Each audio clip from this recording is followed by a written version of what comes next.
नमस्कार मु स्वागत करुच्ची आम चैनल को मो सहित अच्छा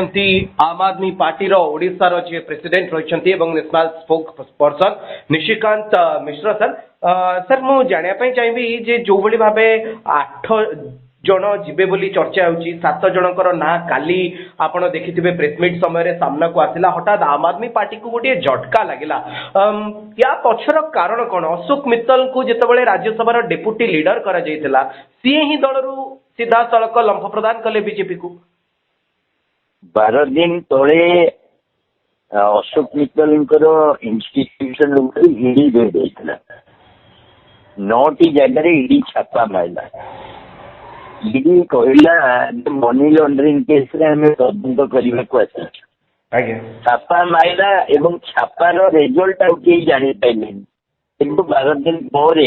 अशोक मित्तल घोषणा कले जे मु आम आदमी पार्टी छाड़ी बीजेपी रे जॉइन करूँ तेणु ईडी सीबीआई रे जो डर जो 3 जन पंजाब बिजनेसमैन थे से जॉइन कले जहाँ विरुद्ध रे बीजेपी अभियोग नहीं मद दुर्नीति केस रे भी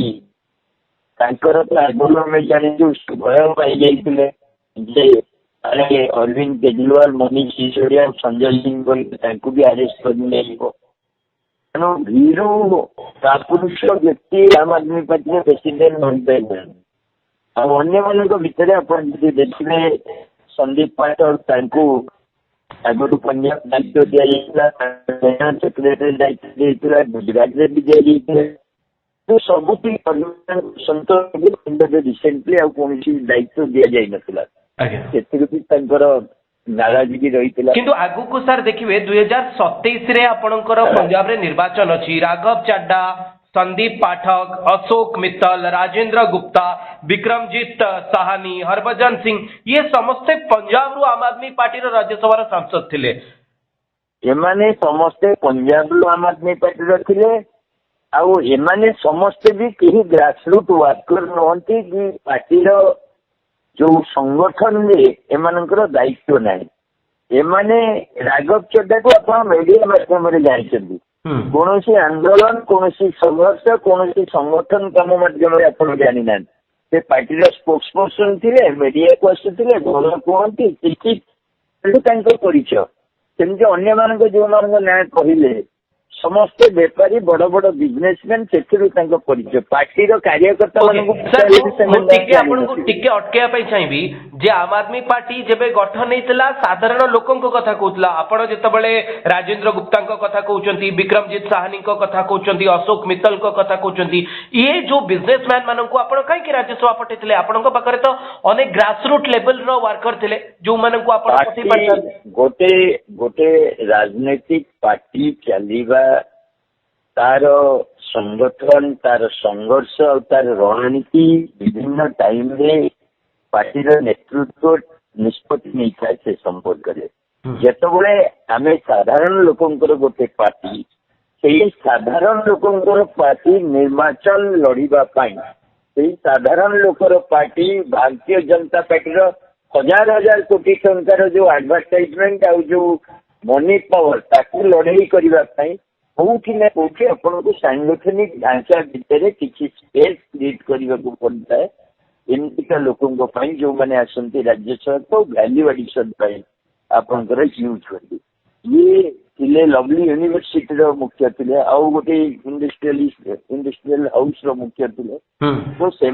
संगठन को कौन कंट्रीब्यूट करते रोल कौन थी पार्टी नेतृत्व तो निहाती आकलन गोटे कौटी ना कौटी पार्टी आवश्यकता थे पार्टी संगठन आज भी कॉमनवेल्थ साधारण जनता ताकू लीड कर संगठन आज एति शक्तिशाली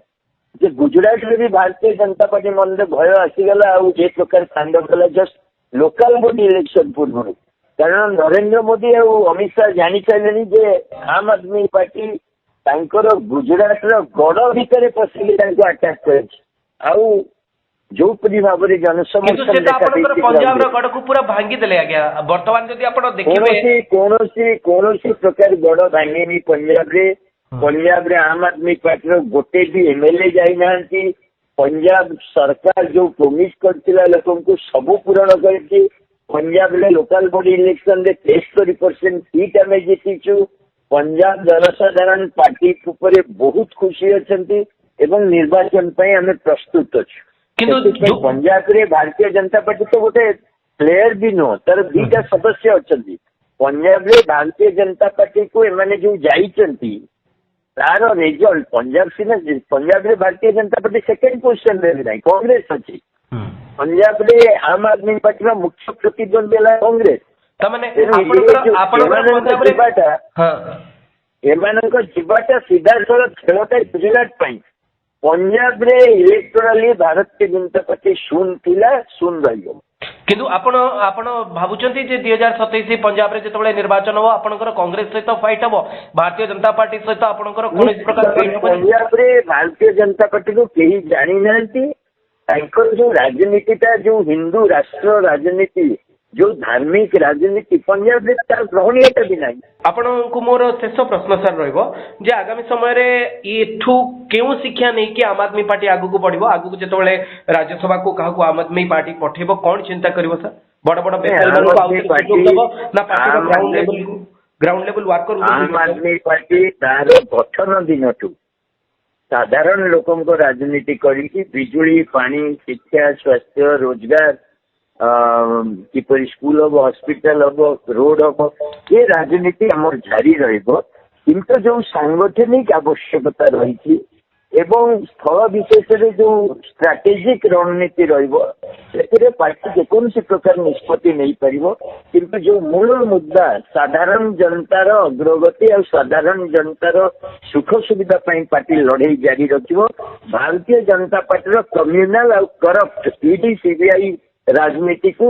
निश्चित भाव में आम विरोध करूँ और सहित लड़ाई जारी रही धन्यवाद सर आपण आम सहित जोड़ेले ये तमाम दिग विषय जो राजनीतिक अग्रगति आम गत काली देखिलु से विषय आप आम सहित आलोचना कले नमस्कार।